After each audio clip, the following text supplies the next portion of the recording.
ay kinakakatakutan na siya ng mga kriminal sa kanilang lugar. Isa siya sa mga naging instrumento para tumahimik ang magulong lugar noon sa Nueva Ecija, lalo na noong dekada 80. Dahil sa panahong yun ay laganap ang kriminalidad sa lugar, kagaya na lamang ng mga unsolved cases ng mga kriminalidad, lalo na ang malawakang pagnanakaw ng mga kalabaw sa mga maliliit na magsasaka. Dito na isa-isang niligpit ng mga vigilante ng Nueva Ecija ang mga pasaway sa batas.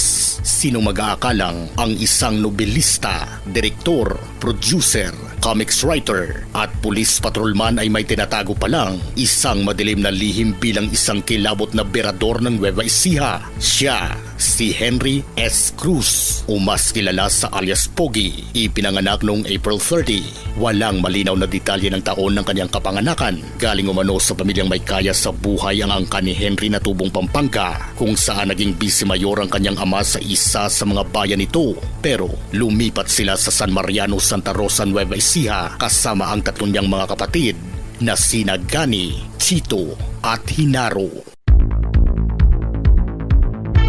Dahil malapit sa Diyos ang mga magulang ni Henry at deboto ito ni Senyor Santo Niño, ang patron ng milagrosong simbahan ng San Mariano, kaya pinasok sila Henry bilang sakristan at nagsilbi ito ng ilang taon bilang alalay ng pare. Kaya naging malapit sa puso ni Henry ang pare at kalaunan ay itinuring na niya itong bilang pangalawa niyang magulang. Pero sa kabila ng busilak na kalooban ng pare ay hindi pa rin ito nakaligtas sa bagsik ng mga kriminal. Tinuluyan pa rin itong tudasin ng pare kahit na sa kabila ng pagmamakaawa nito sa harap pa mismo ng batang si Henry. Matapos nakawan ng simbahan ay agad naman itong umalis sa lugar at iniwang nakabulagta ang pare. Kaya sa murang edad ay nagkaroon na si Henry ng galit sa mga kriminal, rason para magkasakit siya ng post-traumatic disorder. Kaya dumaan ito sa ilang counseling upang manumbalik ang sigla nito at di nagtagal ay nakarecover naman ito. Unti-unting bumalik ang mga katangian nito sa normal hanggang sa napansin ng mga magulang ni Henry ang kanyang talento sa pagsusulat ng mga nobela.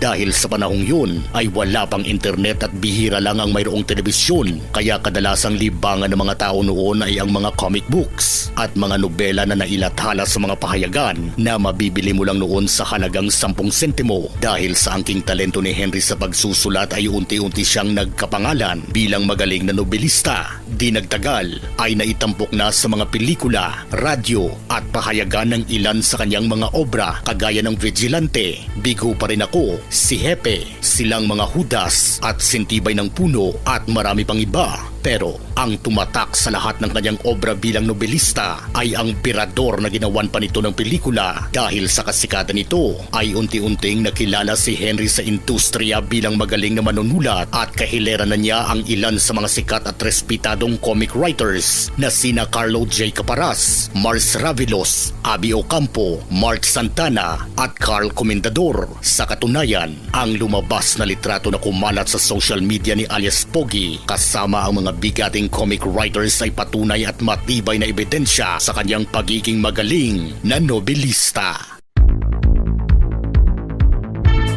Hindi man kasing pogi kagaya ng ibang artista, pero bawing-bawi niya naman ito pagdating sa kanyang pananamit. Dumagdag pa ang kanyang karisma at pagkamarespeto at maginoo nitong katangian. Sa katunayan, noong dekada 70, nakasama pa niya ang mga mabibigat na pangalan noong panahong yun, kagaya nila Dante Varona na isa sa mga sikat at hinahangaang artista noon. Ngunit sa kabila ng kanyang kasikatan ay may kulang sa kanyang kalooban at hindi pa rin nawala ang kanyang pagkamuhi sa mga kriminal. At sa kagustuhang makatulong at makapagsilbi sa bayan ay pinasok ni Henry ang pagiging alagad ng batas at nadestino ito sa Cabanatuan, Nueva Ecija. At dito na nagumpisa ang kanyang pagiging isang berador. Isa-isa umanong tinodas ni Henry o alias Pogi ang mga pasaway sa batas. Ayon sa ilang mga kwento noon na tinatadad pa umano ni Henry ang iba niyang biktima gamit ang kanyang malaalamat na katana at ikinakalat ang iba't ibang parte ng katawan nito sa iba't ibang mga lugar upang magsilbing babala sa mga kriminal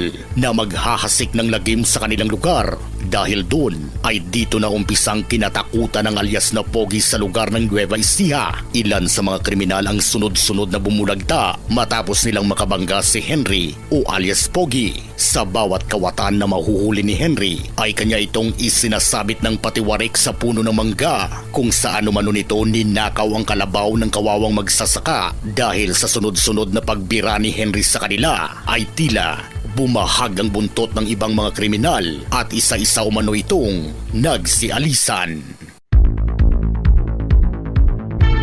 Dahil sa agresibo at bagsik ni alias Pogi sa mga kriminal ay naging epektibo ito sa pagbaba ng crime rate sa Nueva Ecija. Ngunit ang malaalamat na kwento ni Henry ay nagtapos umano matapos itong tambangan habang nag-aabang ng masasakyang bus papuntang Maynila upang magpasa umano sa bago niyang isinulat na nobela. Niratrato umano ito ng mga di nakikilalang mga salarin sa pagkatodas ni Henry o alias Pogi ay naulilan niya ang kanyang mga anak na sina Zeus at Paris.